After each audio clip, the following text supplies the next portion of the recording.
Tem gente que diz que objeto não tem alma, que apego a coisas materiais é coisa de gente fraca, de quem não sabe deixar o passado para trás. Mas essas pessoas nunca seguraram nas mãos uma aliança que atravessou 3 gerações de mulheres. Nunca sentiram o peso de mais de 70 anos de história num pedaço de ouro que cabe na palma da mão.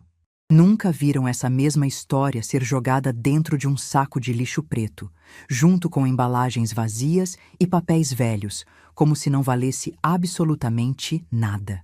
Meu nome é Vera Lúcia Monteiro. Tenho 68 anos. E essa história começa num sábado de manhã que eu jamais vou esquecer, por mais que tente. Eu estava deitada na cama do meu quarto, aquele quartinho nos fundos da casa do meu filho Marcelo, onde eu morava há 8 anos. Era um cômodo pequeno, com uma janela que dava para o muro dos fundos e uma porta que rangia toda vez que alguém abria. Mas era o meu canto. Ali eu guardava minhas poucas coisas, minhas lembranças, os pedaços de uma vida inteira que couberam em 2 malas quando saí da casa onde vivi com meu marido Osvaldo por mais de 3 décadas. O sol entrava pela fresta da cortina fina e fazia uma linha dourada no chão de cerâmica. Eu gostava daquele momento de silêncio antes da casa acordar. Era o único horário em que eu me sentia em paz, antes de começar a rotina de sempre.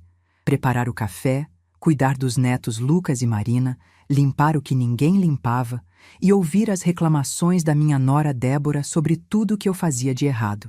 Fechei os olhos e respirei fundo, tentando guardar aquela tranquilidade por mais alguns minutos.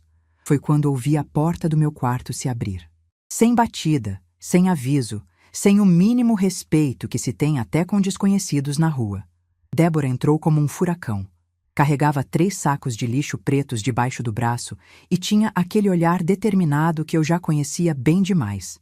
O olhar de quem ia fazer as coisas do jeito dela, querendo eu ou não, gostando eu ou não. Bom dia para você também, eu disse, tentando manter a calma enquanto me sentava na cama. Ela nem respondeu. Foi direto para o meu armário e começou a abrir as gavetas com uma pressa que me gelou o estômago. "O que você está fazendo?" perguntei, sentindo meu coração acelerar. "Limpeza", ela disse, sem me olhar. "Essa casa precisa de espaço, de ar, de modernidade. Vou reformar tudo, deixar num estilo clean, minimalista. E esse quarto aqui está cheio de tranqueira acumulada que ninguém usa faz anos." Tranqueira.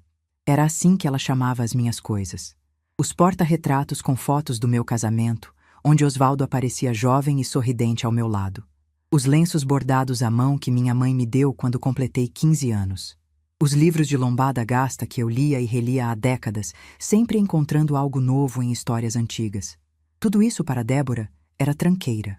Tentei me levantar para impedir, mas minhas pernas não obedeceram. Era como se meu corpo soubesse, antes da minha mente, que não adiantava lutar, que eu já tinha perdido aquela batalha há muito tempo, no dia em que aceitei viver sob o teto de alguém que nunca me quis ali de verdade. Débora ia tirando as coisas das gavetas e jogando dentro dos sacos sem cerimônia nenhuma. Roupas que ela considerava velhas demais para existir. Caixas de bijuterias que ela achava sem valor nenhum. Cartas amareladas que Osvaldo me escreveu quando éramos namorados, décadas atrás, e que ela nem se deu ao trabalho de perguntar o que eram antes de jogar fora. Eu assistia em silêncio, um silêncio que doía mais do que qualquer grito que eu pudesse dar. Foi quando ela abriu a gaveta do criado mudo. A gaveta onde eu guardava a coisa mais preciosa que eu tinha no mundo. Vi a mão dela alcançar a caixinha de veludo azul marinho.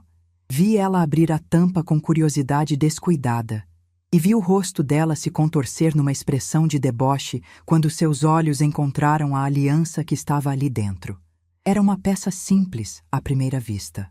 Um anel de ouro amarelo com trabalho em filigrana, delicado, intrincado, feito à mão por alguém que entendia que joias não são apenas adornos. São histórias moldadas em metal precioso. São amor transformado em algo que se pode tocar. Aquela aliança nasceu em 1952, muito antes de eu existir. Meu avô Joaquim, um marceneiro de mãos calejadas pelo trabalho duro e coração enorme que transbordava bondade, economizou durante 3 anos para encomendá-la. Ele separava moeda por moeda, guardava cada centavo que sobrava, recusava pequenos prazeres para si mesmo. Tudo porque queria dar algo especial para minha avó Conceição, para celebrar 40 anos de um casamento que havia sobrevivido à pobreza, a perdas e a dificuldades que eu nem consigo imaginar. Na época, havia um joalheiro português na cidade de Sorocaba, chamado Antônio Ferreira da Silva. Ele tinha vindo de Lisboa, fugindo da miséria que assolava Portugal no pós-guerra. Se estabeleceu no Brasil com as ferramentas do ofício e uma habilidade rara que logo ficou conhecida na região. Antônio fazia peças únicas, no máximo 10 por ano, cada uma trabalhada à mão durante meses, com uma paciência e um cuidado que não existem mais. Meu avô foi até a oficina dele, mostrou todas as economias que tinha juntado em 3 anos de sacrifício e pediu uma aliança que representasse o amor de uma vida inteira. Antônio Ferreira olhou para aquele homem simples de mãos grossas e olhos úmidos, viu a devoção genuína que transbordava dele e aceitou o trabalho. 3 meses depois, a aliança ficou pronta. Era uma obra de arte em miniatura, com fios de ouro entrelaçados formando padrões que pareciam rendas. Minha avó Conceição usou aquela peça no dedo todos os dias até o último da vida dela. Nunca tirou, nem para dormir, nem para lavar louça, nem para nada. E antes de partir, aos 82 anos, ela chamou minha mãe Maria das Graças ao seu leito. Tirou a aliança do dedo com esforço porque já não saía fácil depois de tantas décadas. Colocou na mão dela e disse palavras que atravessaram gerações. Isso aqui é a prova de que fomos amadas. Passa para diante. Minha mãe usou a aliança por décadas também. Ela dizia que sentia a presença da mãe dela toda vez que olhava para o próprio dedo. E no dia do meu casamento com Osvaldo, em 1978, numa cerimônia simples na igreja do bairro, ela tirou a aliança do próprio dedo e colocou no meu. Eu tinha 20 anos, estava tremendo de emoção, e chorei tanto que mal consegui dizer os votos. Não era só uma joia. Era a história da minha família inteira cravada em ouro. Era Conceição, Maria das Graças e eu, 3 mulheres unidas por um fio dourado que atravessava o tempo. Tudo isso passou pela minha cabeça em segundos, enquanto eu via Débora segurando aquela aliança entre o polegar e o indicador, afastada do corpo, como se fosse algo sujo que pudesse contaminá-la. "Isso aqui ainda existe?" ela disse, com uma risada debochada que me cortou por dentro mais fundo do que qualquer faca. Meu Deus do céu, que coisa mais cafona, mais ultrapassada. "Débora, por favor", eu consegui dizer, a voz falhando e os olhos ardendo. "Essa aliança é de família, era da minha avó, depois da minha mãe. Tem mais de 70 anos de história." Ela me olhou com aquela expressão que eu conhecia tão bem. A expressão de superioridade, de impaciência, de quem acha que está perdendo tempo precioso ouvindo bobagem de velha. "Dona Vera, pelo amor de Deus, a senhora precisa se desapegar dessas coisas. Isso aqui é velharia pura. Nem ouro de verdade deve ser mais. Olha essa cor toda desbotada, sem brilho. Aliança de 70 e tantos anos atrás? Ninguém guarda isso. Isso é lixo, lixo." E então ela fez. O gesto que mudou tudo. O gesto que eu vou carregar na memória até o último dia da minha vida, que vai me visitar em sonhos e pesadelos, que marcou o antes e o depois da minha história. Ela jogou a aliança dentro do saco de lixo preto. Vi aquele arco dourado atravessar o ar em câmera lenta e desaparecer entre papéis amassados, embalagens de plástico e restos de uma vida que ela considerava sem valor. Ouvi o som abafado do metal batendo no fundo do saco. Um som pequeno que ecoou dentro de mim como um trovão, e senti algo se partir no meu peito, em 1000 pedaços que eu não sabia se algum dia conseguiria juntar de novo. Quis gritar, quis me levantar e avançar. Quis arrancar aquele saco das mãos dela e recuperar o que era meu por direito, por história, por amor, por tudo que realmente importa na vida. Mas meu corpo não obedeceu. Era como se décadas de silêncio, de engolir desaforo, de aceitar humilhação calada, tivessem finalmente me paralisado por completo. Débora amarrou o saco de lixo com um nó firme e me olhou com aquele sorriso de quem acabou de vencer uma batalha que a outra pessoa nem sabia que estava travando. "Pronto", ela disse, ajeitando o cabelo. "Agora sim, Esse quarto vai ficar apresentável, vai dar para receber gente aqui. Depois a senhora me agradece por ter tomado essa iniciativa. Ela saiu do quarto carregando os sacos. Ouvi os passos dela pelo corredor, o barulho da porta da área de serviço se abrindo com um rangido, e o som dos sacos sendo jogados no chão junto aos outros que já esperavam a coleta de segunda-feira. Fiquei sentada na cama, olhando para o espaço vazio no criado mudo onde a caixinha de veludo azul marinho costumava ficar. Minha respiração estava pesada, irregular. Minhas mãos tremiam no colo. E uma pergunta martelava na minha cabeça sem parar. Como eu deixei isso acontecer? Como eu deixei minha vida chegar nesse ponto? O resto do sábado passou num borrão de dor contida. Preparei o almoço como sempre, no piloto automático. Servi a mesa como sempre, em silêncio. Comi no meu canto enquanto Débora falava animada sobre os planos de reforma, sobre as cores modernas que ia escolher, sobre como a casa finalmente ia ficar com cara de gente. Marcelo concordava com tudo que ela dizia, como sempre fazia. Os netos nem perceberam que a avó mal tocou na comida, que a avó estava se desfazendo por dentro. À noite, deitei na cama e fiquei olhando para o teto, incapaz de dormir. O quarto parecia mais vazio do que nunca, mais frio, mais estranho. Não era só a aliança que tinha ido embora. Era como se uma parte essencial de mim tivesse sido jogada naquele saco de lixo junto com ela. A segunda-feira amanheceu cinzenta, carregada de nuvens baixas. Acordei às 5 da manhã com o barulho do caminhão de lixo entrando na rua. Fiquei deitada no escuro, os olhos abertos, ouvindo. Os passos pesados dos coletores no portão, o arrastar dos sacos pelo chão de cimento, o barulho surdo deles sendo jogados na caçamba do caminhão. E então o motor acelerou e o caminhão foi embora, levando com ele papéis velhos, embalagens vazias e uma aliança de 1952 que carregava a história de 3 gerações de mulheres que amaram e foram amadas. Chorei em silêncio, o rosto enfiado no travesseiro para ninguém ouvir. Chorei por Conceição. Chorei por Maria das Graças. Chorei por Osvaldo. Chorei por mim mesma, pela mulher que eu tinha me tornado, pela vida que eu estava vivendo sem viver. Depois, sequei as lágrimas, lavei o rosto com água fria e fui preparar o café da manhã. Porque era isso que se esperava de mim. Era isso que eu sempre fazia. Engolir a dor, esconder os sentimentos e seguir em frente fingindo que nada tinha acontecido. Se eu soubesse o que aconteceria uma semana depois, talvez tivesse agido diferente naquele sábado. Talvez tivesse enfrentado Débora, gritado, recuperado a aliança a qualquer custo. Mas eu não sabia. Ninguém sabe o que o futuro guarda. A maior virada da minha história estava prestes a bater na minha porta. Literalmente. 1 semana. 7 dias. 168 horas, carregando um vazio no peito que parecia crescer a cada respiração.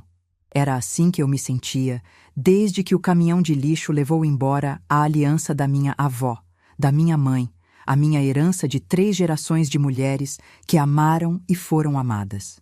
Durante aquela semana, eu funcionei no automático. Acordava, preparava café, cuidava da casa, fazia comida, servia à mesa, lavava a louça, me escondia no quarto, repetia tudo no dia seguinte, e no outro, e no outro, como uma máquina que não sabe mais para que serve, mas continua funcionando, porque é a única coisa que conhece. Débora parecia mais leve, mais satisfeita consigo mesma. A reforma da casa tinha começado, e ela andava pela sala mostrando amostras de tinta para Marcelo, falando sobre móveis novos, sobre um estilo de vida mais moderno. Cada vez que eu passava e ouvia aquelas conversas, sentia um aperto no peito. A casa estava sendo transformada e eu me sentia cada vez mais uma peça que não encaixava em lugar nenhum. Lucas e Marina, meus netos de 10 e 7 anos, às vezes vinham me procurar no quarto para brincar. Eu tentava sorrir para eles, tentava parecer a avó de sempre, mas alguma coisa no meu olhar devia estar diferente. Marina me perguntou uma vez se eu estava doente. Disse que não, que estava apenas cansada. Ela me abraçou apertado, encostou a cabecinha no meu ombro e disse que me amava. Foi o único momento de calor humano que eu senti naquela semana inteira. O sábado seguinte amanheceu diferente. O sol entrava forte pela janela e havia um silêncio incomum na casa. Débora tinha levado as crianças para um passeio no shopping e Marcelo estava trabalhando no escritório que ele improvisou na garagem. Eu estava sozinha na sala, folheando uma revista velha sem prestar atenção em nada, quando a campainha tocou. Estranhei. Não esperávamos visita. Levantei devagar, com aquela preguiça que toma conta do corpo quando a alma está pesada, e fui até a porta. Do outro lado, havia um senhor que eu nunca tinha visto. Aparentava uns 60 e poucos anos, usava um terno escuro bem cortado, óculos de armação dourada e carregava uma pasta de couro marrom debaixo do braço. Tinha um ar elegante, daquelas pessoas que a gente percebe que são educadas antes mesmo de abrirem a boca. Ele sorriu de forma cordial e perguntou, com uma voz calma e bem articulada: "Bom dia, a senhora é Dona Vera Lúcia Monteiro?" Fiquei surpresa. Ninguém me procurava pelo nome completo há anos. Naquela casa, eu era Dona Vera, mãe, vó, quando muito. Às vezes nem isso, às vezes era só um vulto que passava pelos cômodos sem ser notado. "Sou eu mesma", respondi, ainda segurando a porta entreaberta. Ele se apresentou como Henrique Bastos, avaliador especializado em joias antigas e peças de família com valor histórico. Explicou que trabalhava para uma casa de leilões em São Paulo e que estava fazendo uma pesquisa na região sobre heranças do século XX. Disse que uma senhora chamada Carminha, que havia sido vizinha da minha mãe há muitos anos, tinha mencionado uma aliança famosa que existia na família Monteiro. "Dona Carminha faleceu há 2 anos", ele continuou. "Mas antes de partir, ela me passou uma lista de famílias que poderiam ter peças valiosas. O nome da senhora estava nessa lista. Perdoe a visita sem aviso, mas estou na região apenas hoje e não queria perder a oportunidade." Meu coração disparou. Dona Carminha, eu me lembrava dela. Uma senhora pequenininha que morava na casa ao lado da minha mãe e que adorava tomar café com ela nas tardes de domingo. Elas passavam horas conversando sobre os velhos tempos, sobre as famílias do bairro, sobre joias e casamentos e histórias de antigamente. Convidei seu Henrique para entrar. Ofereci café, que ele aceitou com educação. Sentamos na sala e ele abriu a pasta, tirando de dentro um caderno de anotações e uma lupa profissional que parecia equipamento de cientista. Foi nesse momento que ouvi o barulho do carro de Débora entrando na garagem. Minutos depois, ela apareceu na sala com as crianças, sacolas de compras nos braços, e parou no meio do caminho quando viu o visitante. "Quem é o senhor?" ela perguntou, com aquele tom de desconfiança que usava com qualquer pessoa que não conhecia. Seu Henrique se levantou, se apresentou novamente, explicou o motivo da visita. E eu vi acontecer algo que nunca tinha visto antes. Os olhos de Débora brilharam de um jeito diferente. Um brilho que eu conhecia bem. O brilho de quem fareja dinheiro. Ela largou as sacolas no chão, mandou as crianças irem brincar no quarto e sentou no sofá ao lado do avaliador com um sorriso que eu não via há anos. De repente, ela era toda simpatia, toda cordialidade, oferecendo mais café, perguntando sobre o trabalho dele, sobre as peças que ele já tinha avaliado. Seu Henrique, educado como era, respondeu a tudo com paciência. Contou que já tinha encontrado verdadeiros tesouros escondidos em casas simples pelo interior de São Paulo. Relógios de bolso que valiam fortunas. Broches que pertenceram a famílias nobres portuguesas. E alianças, muitas alianças, que carregavam histórias e valores que os donos nem imaginavam. "Alianças?" Débora perguntou, inclinando o corpo para a frente. "Que tipo de alianças?" Seu Henrique explicou que alianças antigas, especialmente as feitas por joalheiros artesanais do início e meados do século XX, eram extremamente valorizadas no mercado de colecionadores. Algumas chegavam a valer centenas de milhares de reais, dependendo da procedência, do artesão e do estado de conservação. Senti meu estômago afundar. Olhei para Débora e vi que ela tinha empalidecido levemente, mas ainda mantinha o sorriso forçado no rosto. "E essa aliança da família Monteiro?" ela perguntou, tentando parecer casual. "O senhor sabe alguma coisa sobre ela?" Seu Henrique abriu o caderno de anotações e leu em voz alta. Segundo Dona Carminha, a aliança foi encomendada em 1952 por Joaquim Monteiro, um marceneiro de Sorocaba, para sua esposa Conceição. A peça foi feita por Antônio Ferreira da Silva, um joalheiro português que trabalhou no Brasil entre 1940 e 1960. Ele fez uma pausa e olhou para mim por cima dos óculos. A senhora confirma essa informação, dona Vera? Eu confirmei. Contei toda a história com a voz embargada, mas firme. Falei do meu avô Joaquim, das economias de 3 anos, da encomenda especial. Falei de Antônio Ferreira da Silva, das peças únicas que ele fazia, do trabalho em filigrana que era sua marca registrada. Falei da minha avó Conceição, de como ela usou a aliança até o último dia. Falei da minha mãe, de como ela me passou no dia do casamento. Falei de tudo, porque aquela história era a única coisa que ninguém podia me tirar. Seu Henrique ouvia com atenção, fazendo anotações, assentindo com a cabeça. Quando terminei, ele ajustou os óculos e disse, com uma seriedade que fez o ar da sala ficar mais pesado: Dona Vera, se essa aliança for realmente uma peça original de Antônio Ferreira da Silva, a senhora precisa saber de uma coisa muito importante. Ele fez uma pausa que pareceu durar uma eternidade. As obras de Antônio Ferreira são raríssimas. Ele produziu menos de 200 peças em toda a carreira e a maioria se perdeu ao longo das décadas. As que sobreviveram são disputadas por colecionadores do mundo inteiro. Em leilões internacionais, uma aliança em bom estado de conservação pode alcançar valores entre 400 mil e R$500 mil. Algumas já ultrapassaram 700 mil, dependendo da história documentada. O silêncio que se seguiu foi o mais pesado que eu já vivi. Olhei para Débora. O rosto dela tinha perdido toda a cor. Os lábios tremiam levemente. As mãos, que segundos antes gesticulavam com animação, agora estavam paralisadas no colo. Eu podia ver a mente dela trabalhando, fazendo as contas, chegando à conclusão inevitável. Seu Henrique continuou, sem perceber a tensão. A senhora poderia me mostrar a peça? Gostaria muito de examinar pessoalmente. Se for autêntica, posso providenciar uma avaliação formal e, caso tenha interesse, intermediar a venda para colecionadores sérios. Respirei fundo. Olhei para Débora, que agora me encarava com os olhos arregalados, a boca entreaberta, esperando minha resposta como quem espera uma sentença. E eu disse, com uma calma que me surpreendeu: Seu Henrique, eu agradeço muito a visita e todas essas informações, mas infelizmente a aliança não está mais comigo. Ele franziu a testa confuso. Como assim? A senhora vendeu? Não, eu respondi sustentando o olhar. A aliança foi jogada no lixo, semana passada. O avaliador arregalou os olhos, genuinamente chocado. Jogada no lixo? Uma peça de Antônio Ferreira? Como isso aconteceu? Antes que eu pudesse responder, Débora se levantou do sofá como se tivesse levado um choque elétrico. O rosto estava transtornado, as mãos tremiam descontroladas, a voz saiu esganiçada quando ela gritou: O lixo! Meu Deus, o lixo! Ela saiu correndo da sala em direção à área de serviço, tropeçando nos próprios pés, esbarrando nos móveis. Ouvi o barulho da porta se abrindo com violência, o som de sacos sendo revirados, de coisas caindo no chão. Seu Henrique me olhou sem entender. O que está acontecendo?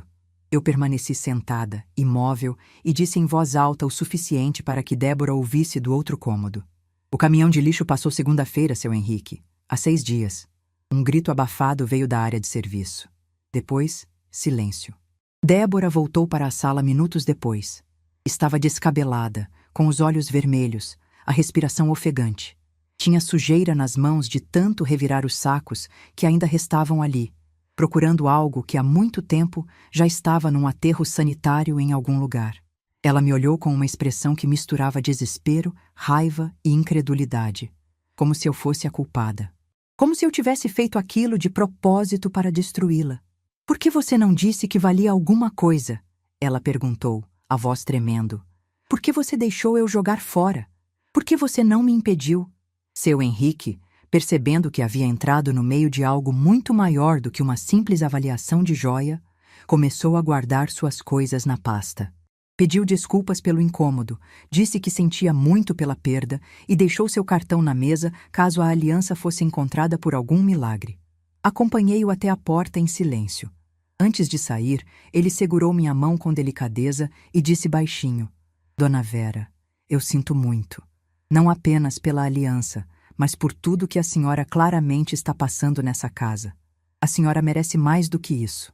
Agradeci com um aceno de cabeça e fechei a porta. Quando voltei para a sala, Débora ainda estava no mesmo lugar, paralisada, olhando para o nada. Marcelo tinha aparecido, atraído pelo barulho, e tentava entender o que estava acontecendo.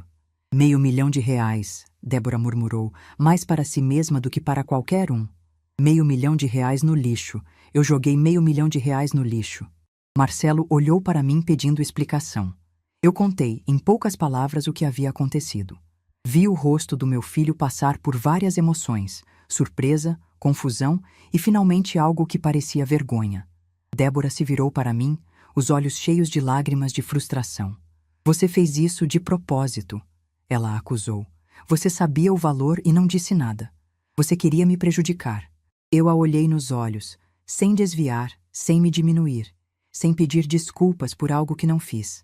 Débora, eu não sabia o valor em dinheiro, mas eu sabia o valor que aquela aliança tinha para mim, para minha família, para 3 gerações de mulheres. E eu te implorei para não jogar fora. Você não quis ouvir. Você decidiu que era lixo. Você decidiu sozinha. Levantei do sofá e caminhei em direção ao meu quarto. Antes de sair da sala, me virei uma última vez e disse: Você passa a vida decidindo o que tem valor e o que não tem, Débora. Decidindo quem merece respeito e quem não merece. Pois agora você decidiu jogar fora R$ 500.000. Espero que a reforma da casa tenha valido a pena. Entrei no quarto e tranquei a porta. Do outro lado, ouvi Débora soluçando, Marcelo tentando acalmá-la, as crianças perguntando o que tinha acontecido. Ouvi o caos que eu nunca imaginei que viveria, mas que de alguma forma estranha me trouxe uma clareza que eu não tinha há anos. Sentei na cama e olhei para o criado mudo vazio. A aliança não estava mais ali. R$ 500.000 haviam ido para o lixo junto com ela. Mas pela primeira vez em muito tempo, eu não senti apenas dor. Senti também algo que parecia o começo de uma libertação, porque naquela sala, alguns minutos antes, eu tinha olhado nos olhos da mulher que me humilhou por anos e não tinha abaixado a cabeça. Eu tinha dito a verdade sem medo. Eu tinha mostrado que ainda existia uma Vera Lúcia que não se deixava destruir. E isso, eu descobri naquele momento, valia muito mais do que qualquer aliança. Aquela noite foi a mais longa da minha vida. Deitada na cama, olhando para o teto escuro do quarto, eu ouvia os sons da casa como nunca tinha ouvido antes. O ranger do assoalho quando alguém se levantava. O murmúrio abafado de vozes discutindo no quarto ao lado. O choro contido de Débora, que às vezes escapava pelas paredes finas. E o silêncio de Marcelo, que era ainda mais ensurdecedor do que qualquer grito. R$ 500.000. A frase ecoava na minha cabeça como um sino que não parava de tocar. R$ 500.000 que tinham ido para o lixo junto com a aliança da minha avó. R$ 500.000 que poderiam ter mudado a vida de qualquer pessoa. R$ 500.000 que Débora havia jogado fora com suas próprias mãos, rindo, debochando, me chamando de velha apegada a lixo. Mas não era o dinheiro que me mantinha acordada. Era outra coisa. Era a clareza que tinha tomado conta de mim naquela sala, quando olhei nos olhos de Débora e não abaixei a cabeça. Era a sensação de que algo dentro de mim havia finalmente acordado, depois de anos dormindo. Era a certeza de que eu não podia mais continuar vivendo daquele jeito. O domingo amanheceu tenso. Ninguém falou comigo durante o café da manhã. Débora nem desceu do quarto. Marcelo tomou café em silêncio, evitando me olhar, e saiu para a garagem assim que terminou. As crianças, sentindo o peso no ar, comeram rápido e foram brincar no quintal. Passei a manhã no meu quarto pensando na minha vida, nas minhas escolhas, em como eu tinha chegado ali. E foi nesse momento que uma memória veio com força total, uma memória que eu tinha empurrado para o fundo da mente por anos, mas que agora exigia ser lembrada. 8 anos antes, quando Osvaldo partiu e me deixou sozinha naquela casa cheia de lembranças, Marcelo apareceu com uma proposta. Ele tinha acabado de se casar com Débora. Estavam morando num apartamento apertado e queriam comprar uma casa maior. O problema era que não tinham dinheiro suficiente para a entrada. "Mãe, vende a casa e vem morar com a gente", ele disse, com aquele sorriso que eu conhecia desde que ele era bebê. Você não pode ficar sozinha aqui. É perigoso, é triste. Com a gente você vai ter companhia, vai poder ajudar com os netos quando vierem, vai ser bom para todo mundo. Na época, eu estava destruída pela perda de Osvaldo. A casa onde vivemos por mais de 3 décadas parecia grande demais, vazia demais, silenciosa demais. Cada cômodo tinha uma lembrança dele. Cada objeto me fazia chorar. A ideia de sair dali, de recomeçar, de ter família por perto, pareceu a salvação. Vendi a casa por R$380 mil. Era um valor bom para a época, fruto de décadas de trabalho meu e de Osvaldo. Aquela casa representava uma vida inteira de sacrifícios, de economias, de escolhas difíceis. E eu entreguei quase tudo para o meu filho. Dei 300 mil para Marcelo, 300 mil reais para a entrada da casa onde eu agora era tratada como uma intrusa. Guardei apenas 80 mil numa poupança, para emergências, para não depender completamente deles. Na época, Marcelo prometeu que a casa seria de todos, que eu teria meu espaço, minha liberdade, meu lugar na família. Débora sorriu e disse que seria maravilhoso ter uma sogra por perto para ajudar. Eu acreditei. Quis acreditar. Mas as promessas foram se desfazendo com o tempo, como tinta que desbota no sol.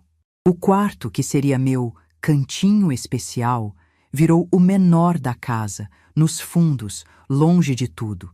A liberdade que me prometeram virou uma lista de obrigações domésticas que só crescia. E o lugar na família que eu deveria ter se transformou num canto invisível onde ninguém me via, ninguém me ouvia, ninguém se importava. 300 mil reais. Eu tinha dado 300 mil reais para comprar o direito de ser humilhada em silêncio. Naquela manhã de domingo, sentada na cama do quarto que deveria ser meu refúgio, mas era minha prisão, eu finalmente enxerguei a verdade com clareza brutal. Eu não era família naquela casa. Era mão de obra gratuita. Era babá sem salário. Era empregada doméstica que ainda por cima tinha pago para trabalhar. Foi então que ouvi batidas na porta do meu quarto. 3 batidas suaves, hesitantes. Mãe, posso entrar? Era Marcelo. A voz dele estava diferente, carregada de algo que eu não ouvia há muito tempo. Culpa, talvez. Ou medo. Levantei, destranquei a porta e voltei a sentar na cama. Ele entrou devagar, como quem entra num território desconhecido. Fechou a porta atrás de si e ficou parado, sem saber onde se colocar. Senta, eu disse, apontando para a cadeira perto da janela. Ele sentou. O silêncio entre nós durou quase 1 minuto inteiro. Foi ele quem quebrou. Mãe, eu não sei o que dizer. Sobre a aliança, sobre tudo. Eu não sabia que valia tanto dinheiro. Se você soubesse o quê? Eu interrompi. Teria impedido sua esposa de jogar fora? Teria me defendido? Teria feito alguma coisa diferente do que fez nos últimos 8 anos, que foi absolutamente nada? Ele abaixou os olhos. Vi o maxilar dele tremer levemente. Mãe, não é assim. É assim sim, Marcelo. É exatamente assim. Minha voz saiu mais firme do que eu esperava. Você viu sua esposa me desrespeitar centenas de vezes. Viu ela criticar minha comida, minhas roupas, meu jeito de ser. Viu ela entrar no meu quarto sem bater, mexer nas minhas coisas, decidir o que eu podia ou não podia ter. E você nunca disse uma palavra, nunca me defendeu, nunca escolheu a sua mãe. Ele levantou os olhos marejados. Eu estava no meio, mãe, entre você e minha esposa. Não é fácil. Não é fácil? Eu repeti, sentindo algo quente subir pelo meu peito. Sabe o que não é fácil, Marcelo? Vender a casa onde você viveu a vida inteira, a casa onde criou seu filho, a casa que construiu com seu marido tijolo por tijolo, entregar 300 mil reais para esse filho comprar uma casa nova, e depois descobrir que nessa casa nova você não tem lugar nenhum. O rosto dele ficou pálido. Ele abriu a boca para falar, mas eu não deixei. Você sabe quanto eu dei para vocês comprarem essa casa? 300 mil reais. Todo o dinheiro que eu e seu pai juntamos em mais de 30 anos de casamento. Eu dei para você porque acreditei nas suas promessas, porque achei que ia ter um lar, uma família, um lugar onde envelhecer com dignidade. E o que eu ganhei em troca? Um quarto nos fundos, Uma lista de tarefas domésticas e uma nora que joga minhas coisas no lixo achando que tem esse direito. Marcelo estava chorando agora. Lágrimas silenciosas escorrendo pelo rosto de um homem de 40 anos que naquele momento parecia um menino perdido. Mãe, me desculpa, ele disse, a voz embargada. Eu errei, eu sei que errei, mas a gente pode resolver isso. Eu vou conversar com a Débora, vou exigir que ela te trate melhor, vou... Não, eu interrompi. Não vai resolver nada, Marcelo, porque o problema não é só a Débora. O problema é que você deixou isso acontecer. Você escolheu o silêncio, você escolheu a conveniência, você escolheu não ver o que estava bem na sua frente. Levantei da cama e fui até a janela. Olhei para o quintal onde Lucas e Marina brincavam, alheios ao terremoto que acontecia dentro de casa. Eu vou embora, Marcelo. Ele se levantou da cadeira num impulso. Como assim? Embora? Para onde? Não sei ainda. Mas vou. Não dá mais para ficar aqui.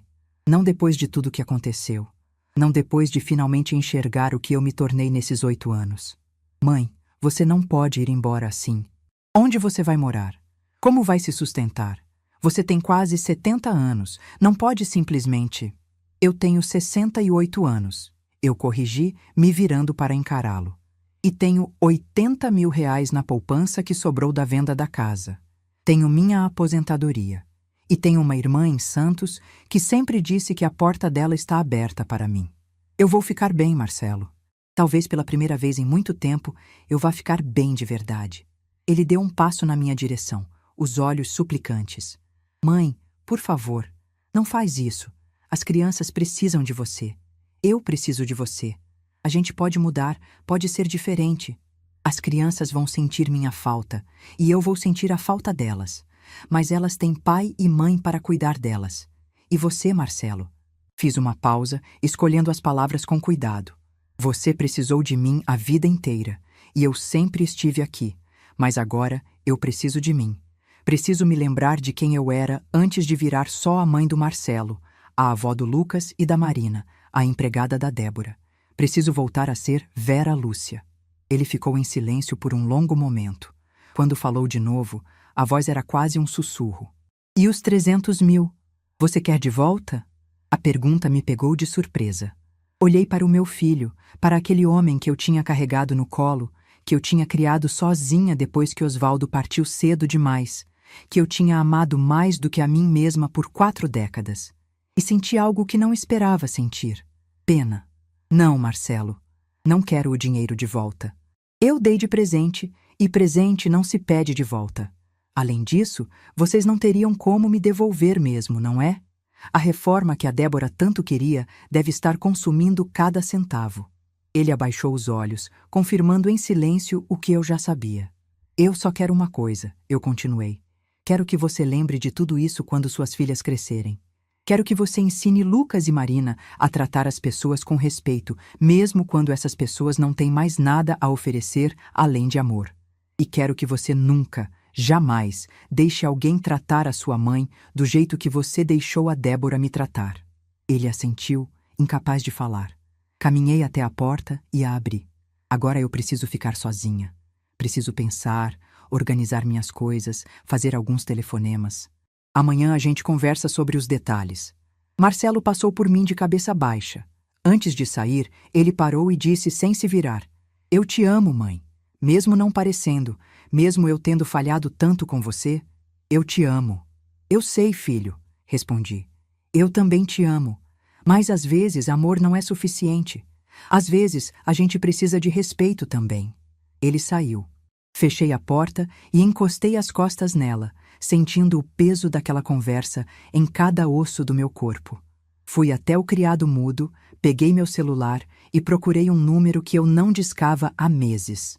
Minha irmã Odete, em Santos. Ela atendeu no 3º toque. Vera!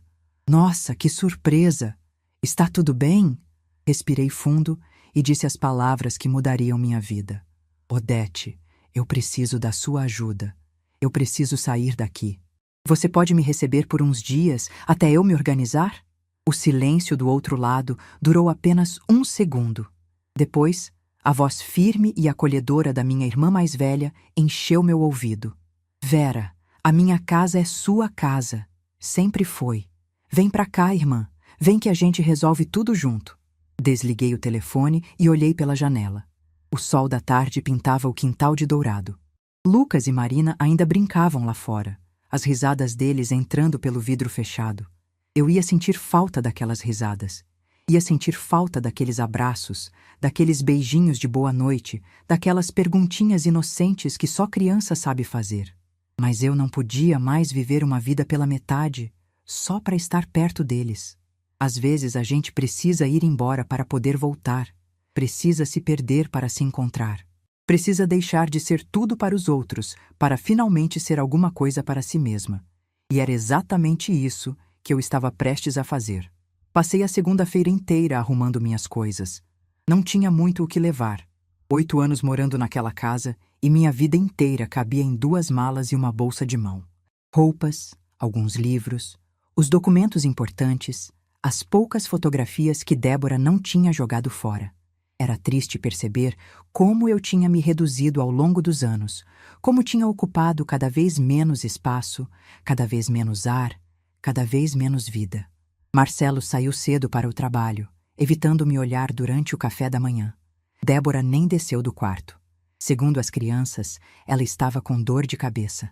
Eu sabia que a dor de cabeça tinha nome. 500 mil reais perdidos para sempre num aterro sanitário. Lucas e Marina foram para a escola sem saber que aquele seria um dos últimos dias normais com a avó por perto.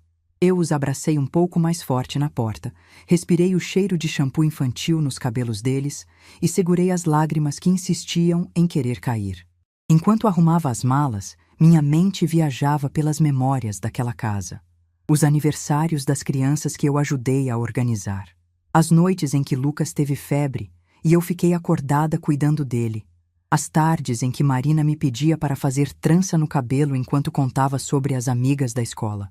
Pequenos momentos que, somados, formavam anos inteiros de dedicação. Eu não estava deixando apenas uma casa. Estava deixando uma parte de mim que nunca mais seria a mesma. Odete me ligou no meio da tarde para confirmar os detalhes. Ela tinha preparado o quarto de hóspedes, comprado lençóis novos, até flores tinha colocado no criado mudo.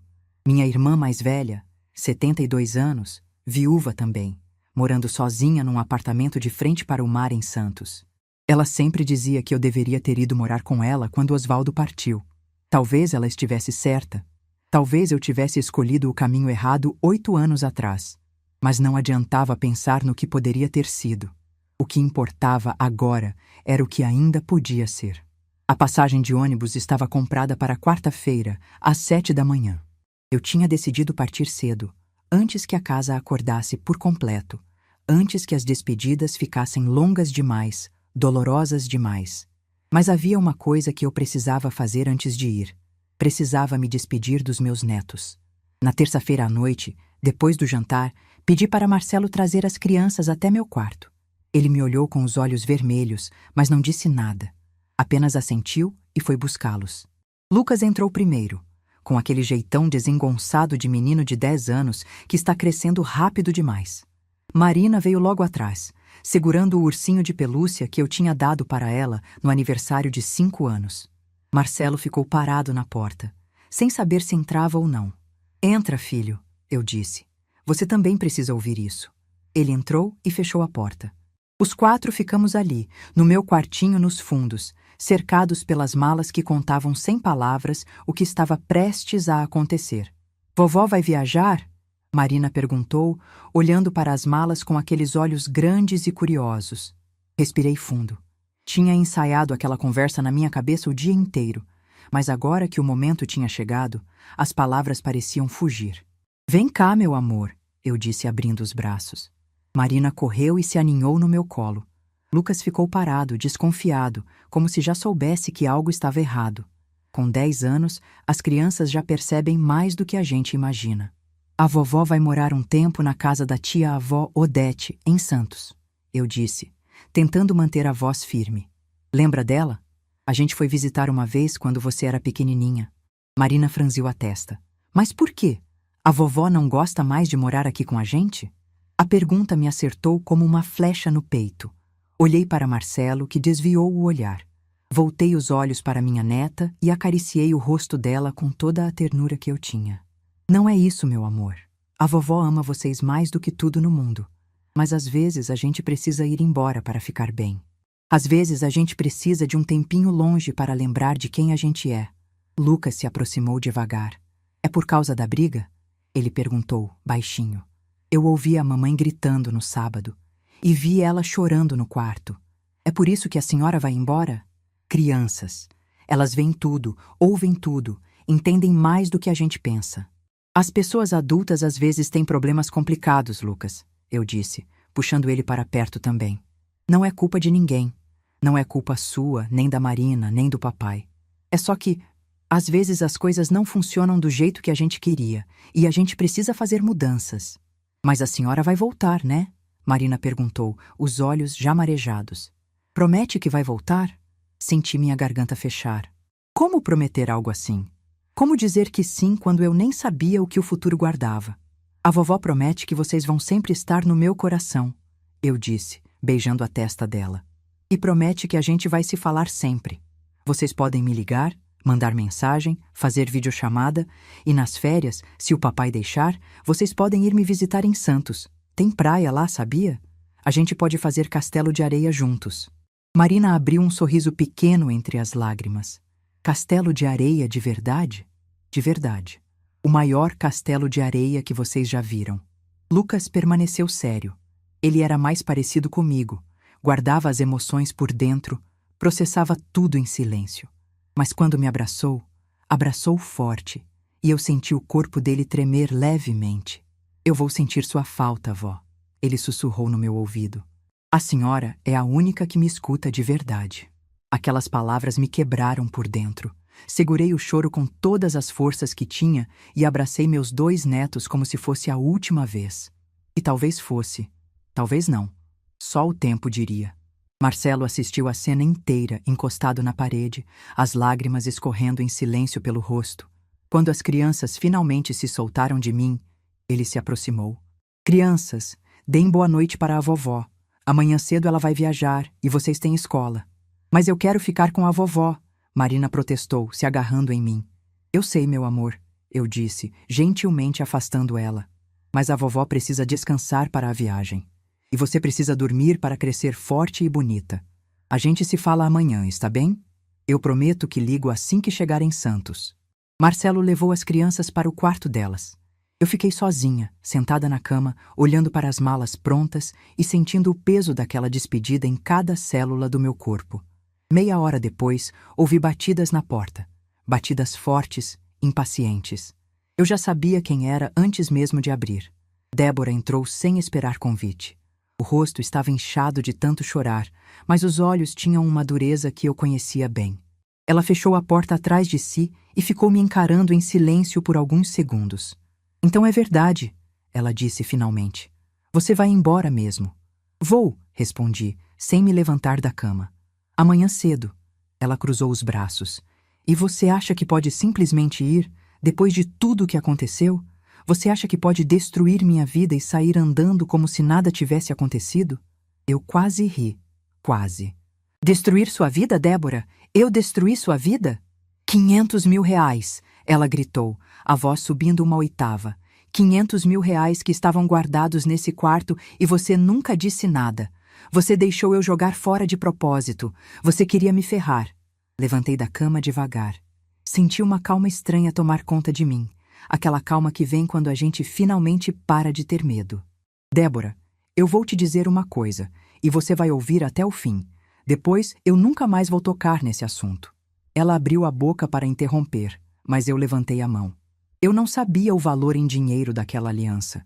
Eu sabia o valor sentimental. Sabia que era uma peça de família, que tinha história, que era importante para mim.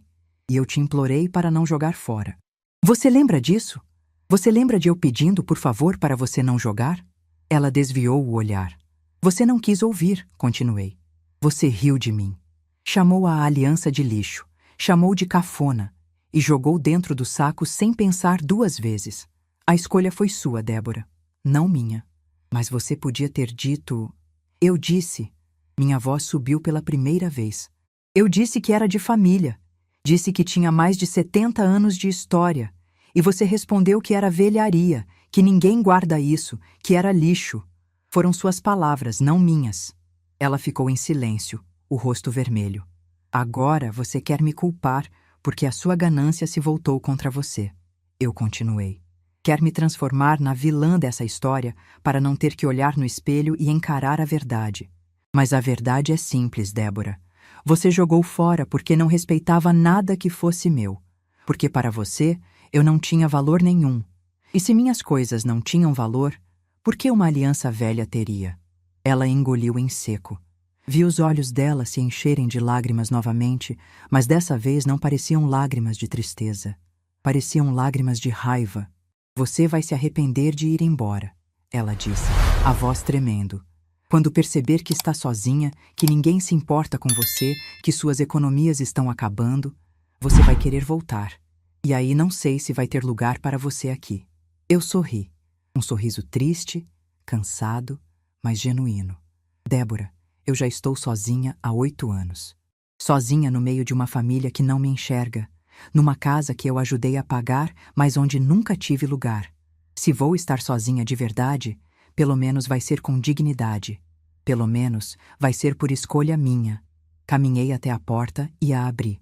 Agora, por favor, saia do meu quarto. Eu preciso descansar. A viagem amanhã é longa. Ela me olhou com uma mistura de ódio e algo mais que eu não consegui identificar. Talvez admiração relutante. Talvez inveja. Talvez apenas surpresa de ver uma velha mansa finalmente mostrar as garras. Saiu sem dizer mais nada. Fechei a porta e encostei a testa na madeira fria. Estava feito. Todas as conversas difíceis, todas as despedidas, todos os confrontos. Agora só restava partir. Fui até a escrivaninha e peguei uma folha de papel. Tinha uma última coisa a fazer. Um bilhete para deixar na mesa da cozinha, para que todos lessem quando acordassem e eu já estivesse longe. Escrevi devagar, escolhendo cada palavra com cuidado. Para minha família, quando vocês lerem isso, eu já estarei a caminho de Santos. Não se preocupem comigo, eu vou ficar bem. Marcelo, você é meu filho e eu te amo, mas amor sem respeito é apenas costume. Espero que você aprenda a diferença antes que seja tarde demais. Lucas e Marina, a vovó ama vocês até a lua e de volta.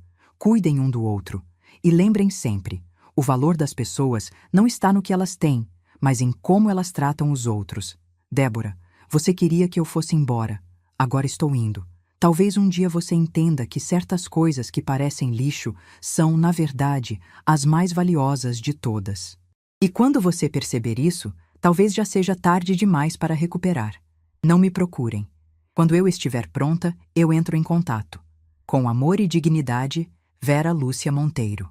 Dobrei o papel, coloquei dentro do envelope e escrevi para a família, do lado de fora. Amanhã, quando o sol nascesse, eu estaria num ônibus rumo a uma nova vida. Uma vida que eu não sabia como seria, mas que pelo menos seria minha. E isso, depois de tanto tempo sendo de todo mundo menos de mim mesma, já era mais do que suficiente. O ônibus partiu às 7 da manhã de uma quarta-feira cinzenta. Eu sentei na janela, com a bolsa no colo e o coração apertado, e vi a cidade onde vivi os últimos 8 anos ir ficando para trás. As ruas que eu conhecia de cor, o mercado onde fazia compras, a praça onde levava as crianças para brincar, tudo foi se transformando em borrões pelo vidro embaçado até desaparecer completamente. Não olhei para trás, não chorei. Apenas respirei fundo e deixei a estrada me levar. A viagem durou pouco mais de 4 horas. 4 horas em que eu fiquei em silêncio, olhando a paisagem mudar, pensando em tudo que tinha acontecido nas últimas 2 semanas. A aliança jogada no lixo. A revelação do valor. O confronto com Marcelo, a despedida das crianças, o bilhete na mesa da cozinha. Em algum momento durante a viagem, peguei o celular e vi 3 chamadas perdidas de Marcelo e uma mensagem de texto. Mãe, por favor, liga para mim, preciso falar com você. Não respondi. Não estava pronta ainda. Talvez nunca estivesse completamente pronta, mas naquele momento eu precisava de silêncio. Precisava de espaço. Precisava me encontrar antes de encontrar qualquer outra pessoa. Quando o ônibus entrou em Santos, vi o mar pela primeira vez em anos. Estava lá, imenso, azul, brilhando sob o sol do meio-dia como se estivesse me dando as boas-vindas. Senti uma coisa estranha no peito, algo que demorei a reconhecer porque fazia muito tempo que não sentia. Era esperança. Odete estava me esperando na rodoviária. Minha irmã mais velha, 72 anos, cabelos brancos presos num coque, vestido florido e aquele sorriso que eu conhecia desde a infância. Quando me viu descendo do ônibus com minhas 2 malas, ela abriu os braços e eu corri para eles como se fosse uma menina de novo. Ficamos abraçadas por um longo tempo, ali no meio da rodoviária, sem dizer nada. Não precisava. Algumas coisas não cabem em palavras. O apartamento dela ficava a 3 quadras da praia.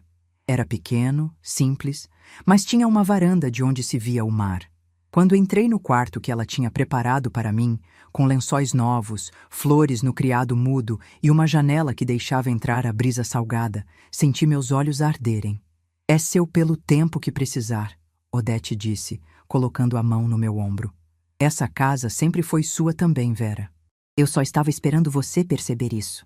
Naquela primeira noite em Santos, depois que Odete foi dormir, eu fui até a varanda e fiquei olhando o mar no escuro.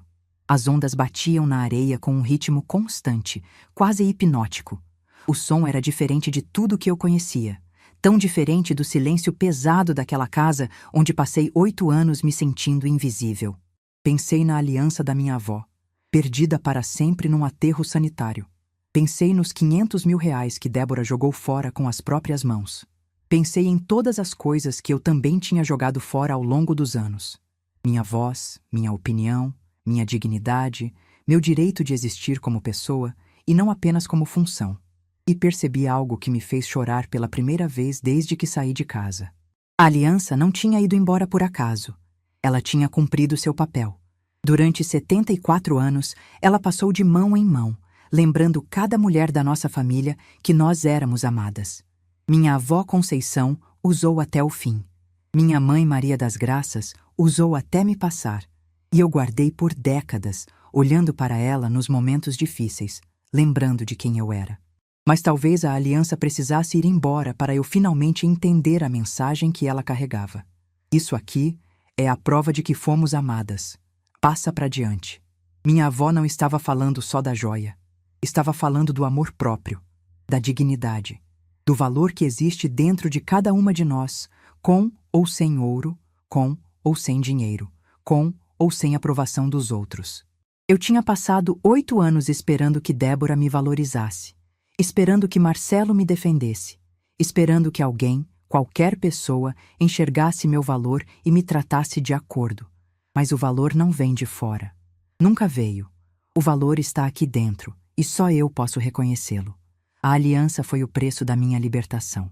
E mesmo que tivesse valido 10 milhões de reais, ainda assim teria sido um preço justo. Os dias em Santos foram passando devagar, no ritmo das ondas. Eu acordava cedo, tomava café com Odete na varanda e depois caminhávamos juntas pela orla. Minha irmã me apresentou às amigas dela, senhoras da mesma idade que se reuniam para fazer ginástica na praia, jogar baralho no clube da terceira idade, organizar almoços e passeios. No começo, eu ficava calada, observando, sem saber como me encaixar. Mas aos poucos fui soltando a voz que tinha ficado presa por tanto tempo. Comecei a dar opinião, a contar histórias, a rir de verdade. Descobri que ainda sabia ser engraçada, que ainda tinha coisas interessantes para dizer, que ainda existia uma Vera Lúcia além da mãe, da avó, da sogra.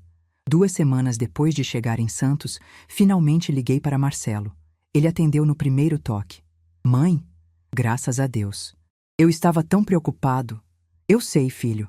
Desculpa ter sumido assim. Eu precisava de um tempo." Conversamos por quase 1 hora.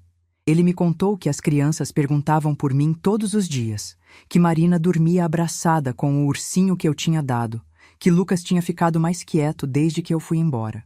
Contou também que Débora não estava bem, que passava as noites pesquisando sobre a aliança na internet, que tinha desenvolvido uma obsessão doentia com o que poderia ter sido. "Ela fala da aliança o tempo todo, mãe," ele disse, a voz cansada. "Como se fosse a única coisa que importa. Às vezes eu acho que ela sente mais falta do dinheiro que perdeu do que de você. Não respondi. Não tinha o que responder. Mãe, você vai voltar? Ele perguntou depois de um silêncio longo. Não sei, filho. Não agora. Talvez nunca para morar. Mas eu quero ver as crianças. Quero estar presente na vida delas, mesmo de longe. Será que você pode trazê-las para me visitar nas férias? Ele prometeu que sim. E dessa vez, diferente de todas as promessas que ele tinha feito nos últimos 8 anos, eu escolhi acreditar. Um mês depois, Marcelo trouxe Lucas e Marina para passar um fim de semana em Santos. Eu os esperei na rodoviária com o coração acelerado, sem saber como seria o reencontro.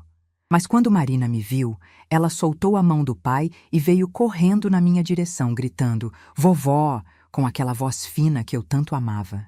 Lucas veio logo atrás, mais contido, mas com um sorriso que dizia tudo que ele não conseguia colocar em palavras. Passamos o fim de semana inteiro na praia. Fizemos castelo de areia, como eu tinha prometido. Tomamos sorvete na orla.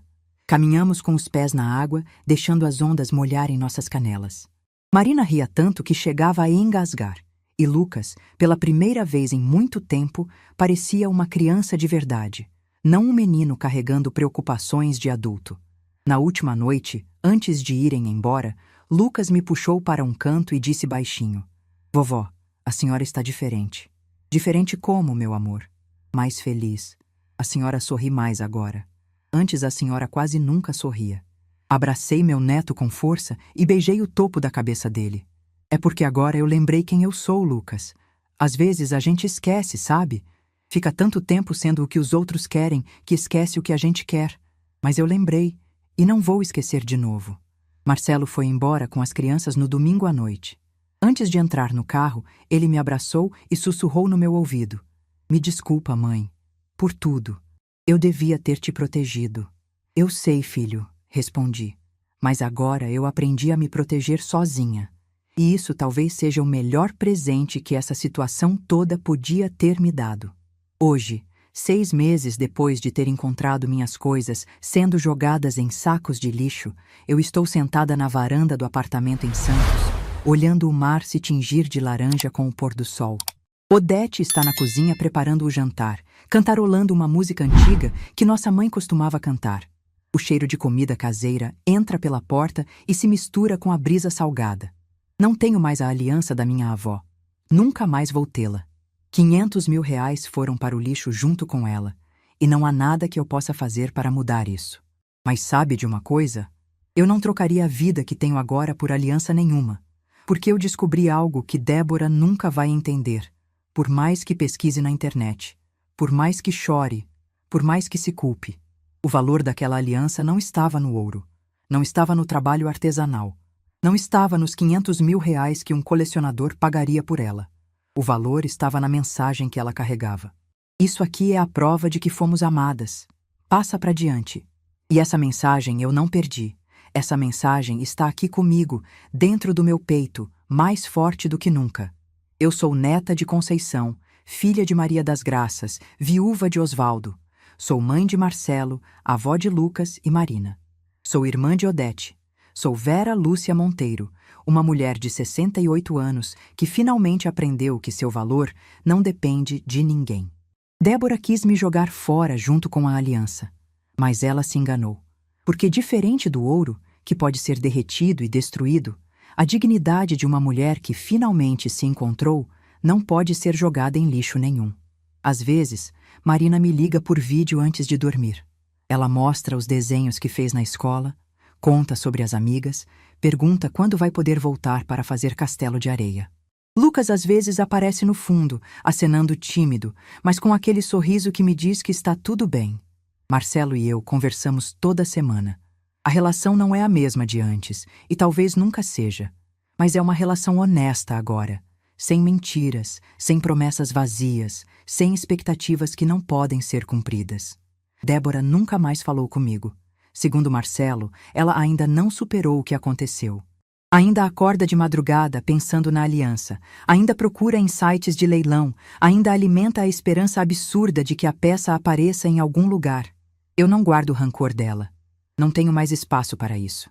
Rancor ocupa lugar que eu prefiro preencher com coisas melhores.